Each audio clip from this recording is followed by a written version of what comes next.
வெள்ளக்காரால இந்த கோட்டை கட்டு கிடையாது, விருதம் செய்ய கிடையாது. வெள்ளக்காரன் குண்டுன்றீங்க பாரு, கொளத்தானிக்கான் கொல்லுக்கு மேலே. அந்த காலத்தில் இந்த நாடு பூரா வந்து தேவகிரி பட்டினம், தேவகிரி பட்டினம் குந்தான மலை. இது தேவகிரி பட்டினம் குந்தான மலை. போய் பானையோட கோயில் வச்சாக்கப்பா கவுசை வந்து இந்த குழம்புல தண்ணி இறங்கிறதுன்னு.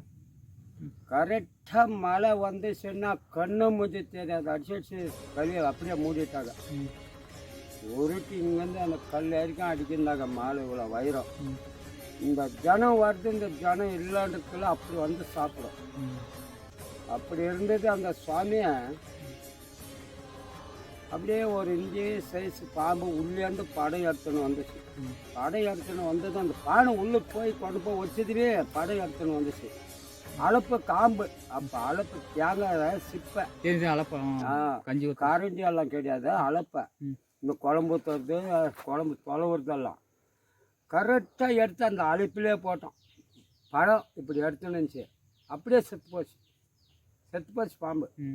அதுலேருந்து இப்போ நிம்மதியாடிக்காரர் செய்கிறாங்கப்பா. என்ன செஞ்சாலும் அந்த பாம்பை அடிச்சதுலேருந்து சுவாமி சத்தியம் இல்லை, நீ உனக்கு திரும்பி இந்த சுவாமி எடுத்துன்னு போய் எங்கே வச்சுட்டாங்க.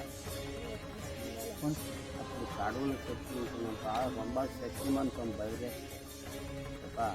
ரொம்ப பயம் நம்மளுக்கு. அந்த தலைக்கு விட்டாங்களான்னு மேலுக்கு இப்படி பார்த்துன்னு தான் இருக்குங்க.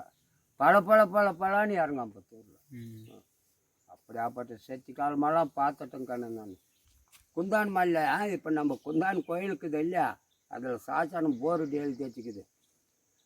இந்த வயசுக்கே நான் பார்க்கல, நான் படிச்சுண்டா போட்டாவுக்கே விடுறதில்ல. அது ஒரு எழுத்தானே தயிர் போகுது. நான் படிச்சுண்டா, நான் ஜெயிச்சுண்டான்னு அந்த கோயிலுக்குள்ளே இல்லை. நோண்டாது இடங்கள்ல கோயில். அப்பயே அந்த சுவாமி கிடைக்கல. அப்பா அப்படி கேட்டு நான் போகிறேன். ஆடு பொரிசு